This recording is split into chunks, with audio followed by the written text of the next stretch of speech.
Study abroad सिर्फ UK या Canada या ऑस्ट्रेलिया ही नहीं है। अगर आपके पास बजट कम होने की वजह से, स्टेटमेंट की भारी अमाउंट्स ना होने की वजह से या आपके पास आपकी एकेडमिक परसेंटेज लो होने की वजह से इन 3 ऑप्शंस में से कोई भी ऑप्शन आपके लिए मौजूद नहीं है, तो फिर भी आपको घबराने की ज़रूरत नहीं। मैं आज आपके साथ एक ऐसी ऑप्शन शेयर करने वाली हूँ जिसमें आपको अपने लो एकेडमिक प्रोफाइल की वजह से या लो आइल्स बैंड्स की वजह से या आपका बजट जो है वो लिमिटेड होने की वजह से और एज गैप ज़्यादा होने की वजह से परेशान होने की ज़रूरत नहीं है। तो जिस कंट्री पर मैं बात करने वाली हूँ वो है साइप्रस। साइप्रस उन स्टूडेंट्स के लिए एक स्ट्रॉन्ग ऑप्शन है जो कम अरसे में इन तमाम चीज़ों के साथ, उनकी कॉम्प्रोमाइज्ड प्रोफाइल के साथ जो है वो स्टडी अब्रॉड को कंसीडर करना चाहते हैं और यूरोप में जाना चाहते हैं। तो मैं इस वीडियो में आपके साथ जो भी चीज़ें शेयर करूंगी उनका मैं एक एक करके सारी तफसील आपके साथ बयान कर दूंगी। आपने वीडियो को एंड तक लाजमी देखना है। तो चलते हैं वीडियो की तरफ।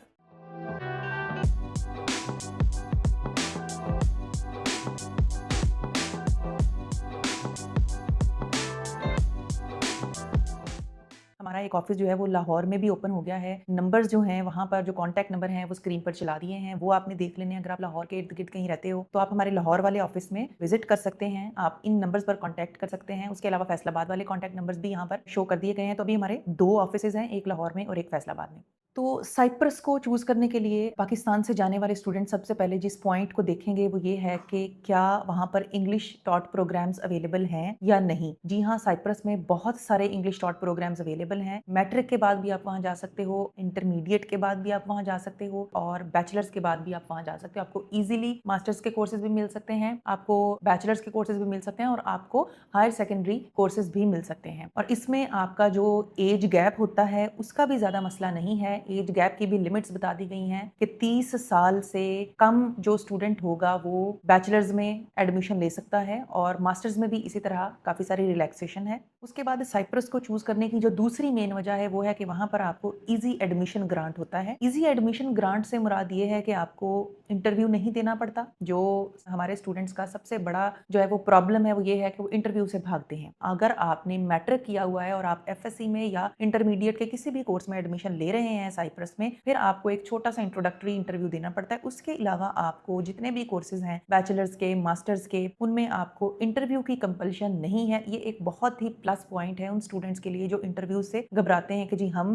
वो लाइव पैनल को या इवन रिकॉर्डेड इंटरव्यू को फेस नहीं कर सकते। उनके लिए ये बड़ी अच्छी एक ऑप्शन है। दूसरी बात है जी परसेंटेज। परसेंटेज बहुत मैटर करती है पाकिस्तान में जी। अगर आपके 70, 80, 90% मार्क्स हैं तो फिर आपको कॉम्पिटेंट कॉलेजेस और यूनिवर्सिटीज एडमिशन देते हैं। 90% तो अब आम चीज हो गई है। लेकिन अगर आपको 60% मार्क्स पर ही यूरोप में बहुत अच्छी ऑप्शन मिल जाए जो कि साइप्रस की सूरत में है, तो आप क्यों नहीं जाना चाहेंगे। जाहिर है बहुत सारे हमारे स्टूडेंट्स ऐसे होते हैं जो जिनका एकेडमिक प्रोफाइल एवरेज होता है। 60% मार्क्स से ऊपर अगर आपके मार्क्स हैं तो आप इजीली साइप्रस के अंदर किसी भी कॉलेज या किसी भी यूनिवर्सिटी में एडमिशन ले सकते हैं। इंटरव्यू की भी जरूरत आपको नहीं है। उसके बाद जाहिर है ये चीज अब एक कंपल्शन होती जा रही है हर जगह कि आपको इंग्लिश लैंग्वेज टेस्ट लाजमी देना है। ऑल्दो के बहुत सारी ऑप्शंस अभी भी शेंजन कंट्रीज में अवेलेबल हैं कि आप without IELTS, without any English language test apply भी करते हो, आपको एडमिशन भी मिल जाता है और इवन वीजा भी ग्रांट हो जाता है। लेकिन अब ज्यादातर जो है वो आइल्स की डिमांड है और आइल्स भी अच्छे खासे स्कोर्स यूनिवर्सिटीज रिक्वायर करते हैं आइल्स के। यहाँ पर आपको एक रिलैक्सेशन, फ्लेक्सिबिलिटी ये है कि आपका जो इंग्लिश लैंग्वेज टेस्ट होगा उसमें आपको मिनिमम स्कोर्स चाहिए। साइप्रस की जितनी भी यूनिवर्सिटीज हैं, जितने भी कॉलेजेस हैं, आपको एक बहुत बड़ा एज देते हैं कि आप मिनिमम आइल्स के या पीटीई के स्कोर्स के साथ वहां पर इजीली एडमिशन ले लेते हो। मिनिमम से मुराद 4 है, 4.5 है और 5 है। ये स्कोर्स आपके होंगे, आपको आसानी से एडमिशन मिल सकता है। उसके बाद जो तीसरी मेन वजह है आपको जो कि साइप्रस में एडमिशन लेने के लिए जो आपको एक अपील करती है वो ये है कि यहाँ पर अफोर्डेबल ट्यूशन फी है। आप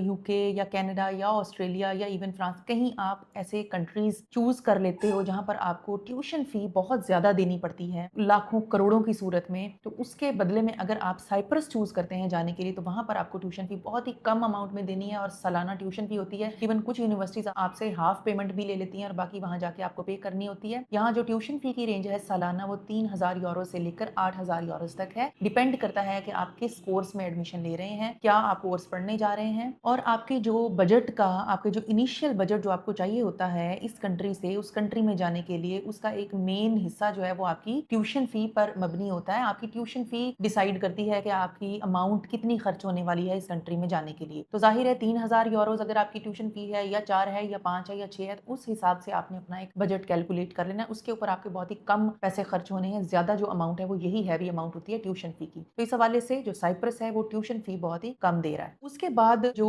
बड़ी काबिल गौर बात होती है स्टूडेंट्स के लिए वो है जी part time work. Part time work आपको डेफिनेटली वहाँ पर अलाउ है, जिस तरह बाकी शेंजन कंट्रीज में। ऑल्दो साइप्रस अभी तक शेंजन कंट्रीज का हिस्सा नहीं है, लेकिन 2026 में ही इसके शेंजन जोन में दाखिल होने के बहुत चांसेस हैं। बड़ी तेजी से इसने अपने जो है ना वो रिटन अग्रीमेंट से, नोटिफिकेशन से जो है ना वो सारा प्रोसेस आगे तक तय किया है। तो यहाँ पर इसका वीजा फॉर्म भी है वो अब शेंजन कंट्रीज की तर्ज का आ गया है। इसकी बहुत सारी चीजें जो है वो शेंजन कंट्रीज की तरह, और इसी तरह जो इसका पार्ट टाइम जॉब का रूल है वो भी एग्जैक्टली शेंजन कंट्रीज वाला ही है। आपको 20 आवर्स पर वीक अलाउ है। अच्छी खासी अमाउंट आपकी ड्यूरिंग स्टडीज बनती हैं। आप अपनी आसानी से ट्यूशन फी, अपनी अकोमोडेशन, अपनी रिहायश, अपना खाने पीने का, अपनी हर चीज जो है वो आसानी से खुद बेयर कर ले, तो अपनी इवन ट्यूशन फी भी आप दे लेते हो। और आपकी जो है वहां पर एक्सपेंडिचर कोई बहुत ज्यादा नहीं है। मंथली आपको 4 से 500 यूरोज चाहिए होते हैं, जिसमें आपका पूरा आसानी से गुजारा होता है। बहुत सारी जगहों पर आपको पार्ट टाइम जॉब्स अवेलेबल हैं। आपको पब्लिक, प्राइवेट, ज्यादातर आपको प्राइवेट सेक्टर्स में इवन आप अपना काम भी वहां पर जाकर कर सकते हैं। उसके बाद चौथा पॉइंट है जी वो है स्टेटमेंट, बैंक स्टेटमेंट। जिस तरह दूसरे शेंजन कंट्रीज में बैंक स्टेटमेंट आपको बहुत एहतियात से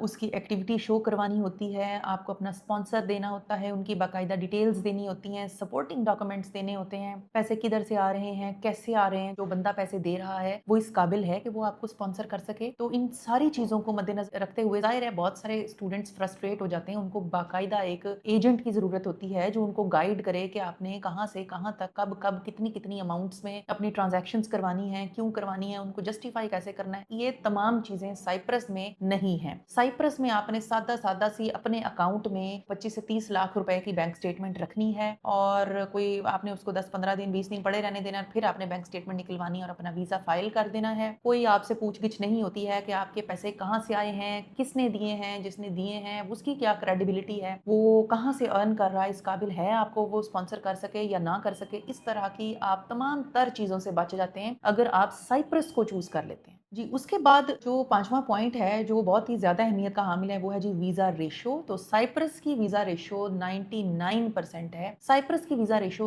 वो यूनिवर्सिटी के एडमिशन पर ही डिपेंड करती है। बहुत ही कोई रेयर केस है कि अगर किसी का कोई डॉक्यूमेंट के अंदर कोई खराबी की वजह से कोई वीजा रिजेक्ट हुआ हो, अदरवाइज साइप्रस के वीजाज रिजेक्ट नहीं होते। साइप्रस की जो यूनिवर्सिटी है जब वो एडमिशन दे देती है उसके बाद यूनिवर्सिटी ही इमिग्रेशन डिपार्टमेंट में आपका वीजा फाइल करती है। आपको खुद वीजा भी फाइल नहीं करना पड़ता। इमिग्रेशन डिपार्टमेंट में यूनिवर्सिटी आपके डॉक्यूमेंट्स भेजती है, यूनिवर्सिटी आपकी जो है वो वीजा फाइल भेजती है, फिर यूनिवर्सिटी को एम्बेसी नोटिफाई करती है पेपर वीजा की सूरत में जब आपका पेपर वीजा इशू हो जाता है, और इसको तकरीबन 1 महीने से 3 महीने तक का टाइम दरकार होता है। जब पेपर वीजा आपका लग जाता है फिर यूनिवर्सिटी आपको वीजा भेजती है कि जी आपका वीजा लग गया है और आप फलां डेट तक यहाँ पर आ सकते हैं। अब जब आपका पेपर वीजा इशू हो जाता है तो उसके बाद फिर आपने पाकिस्तान में मौजूद कराची में जो साइप्रस कॉन्सुलेट है वहां पर अपने डॉक्यूमेंट्स की लिस्ट, वो भी आपको यूनिवर्सिटी बाकायदा गाइड कर देती है। उधर आपने अपने डॉक्यूमेंट्स लेकर जाने होते हैं और वहां से आपने अपने पासपोर्ट के ऊपर वीजा स्टैंप करवाना होता है। तो ये बहुत ही यानी वीजा रेशो के हवाले से भी एक बहुत ही अच्छी ऑप्शन है। जाहिर है जैसे आप इस चीज को समझ सकते हैं कि जब ये भी शेंजन का हिस्सा बन जाएगा तो यहाँ पर भी बहुत सारी प्रॉब्लम्स और बहुत सारी रेस्ट्रिक्शंस जो हैं वो स्टूडेंट्स को फेस करना होंगी। अभी तक ये एक गोल्डन अपॉर्चुनिटी है। वो तमाम स्टूडेंट्स जो स्टेटमेंट्स के झंझट से बचना चाहते हैं, वो तमाम स्टूडेंट्स जो लो प्रोफाइल की वजह से परेशान हैं, और वो तमाम स्टूडेंट्स जो इंग्लिश लैंग्वेज टेस्ट की जो हाई डिमांड्स हैं उन पर पूरा नहीं उतर सकते, वो साइप्रस को कंसीडर करें। और साइप्रस में एडमिशन करवाने के लिए टॉप 7 कंसल्टेंट्स को आप विजिट कर सकते हो। हमारी ऑनलाइन हमें अपनी प्रोफाइल भेज के इवेलुएट करा के और ऑनलाइन साइन अप कर सकते हो। दोनों ऑप्शंस आपके पास मौजूद हैं। हमारी एक्सपर्ट टीम है जो इस पर काम कर रही है दिन रात, और हम बहुत सारे स्टूडेंट्स को साइप्रस में भेज चुके हैं और हमारे पास जो है वो उनकी वीजा प्रोफाइल्स मौजूद हैं। तो आपने अगर हमसे अपना केस करवाना है, आपके पास स्क्रीन पर ऑप्शंस आ रही हैं हमारे लाहौर वाले ऑफिस की भी और हमारे फैसलाबाद वाले ऑफिस की भी। आप जहां पर मौजूद हैं आप उसके अकॉर्डिंग आपके करीब जो भी एरिया है आप विजिट कीजिए और साइन अप कराइए साइप्रस के लिए। Thank you so much.